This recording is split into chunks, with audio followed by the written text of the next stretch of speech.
Кемпир-Абад суу сактагычынын жанындагы 50 гектар жерди Өзбекстан менен алмашууга каршы болуп, Өзгөн районундагы Кызыл Октябрь айылынын 30га жакын тургуну акцияга чыгышты. Алар 22 апрель күнү 3 позу тигип чогулушкан.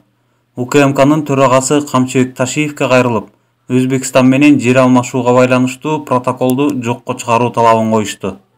Окумуштуу Гүлзат Алиева диний кастыкты козутууга айыпталып камакка алынды. Милиция ал расалык, этностук, улуттук, диний же региондор ортосундагы кастыкты козутуу боюнча шек саналып кармалганын, учурда убактылуу кармоочу жайга киргизилип, экспертиза дайындалганын кабарлады.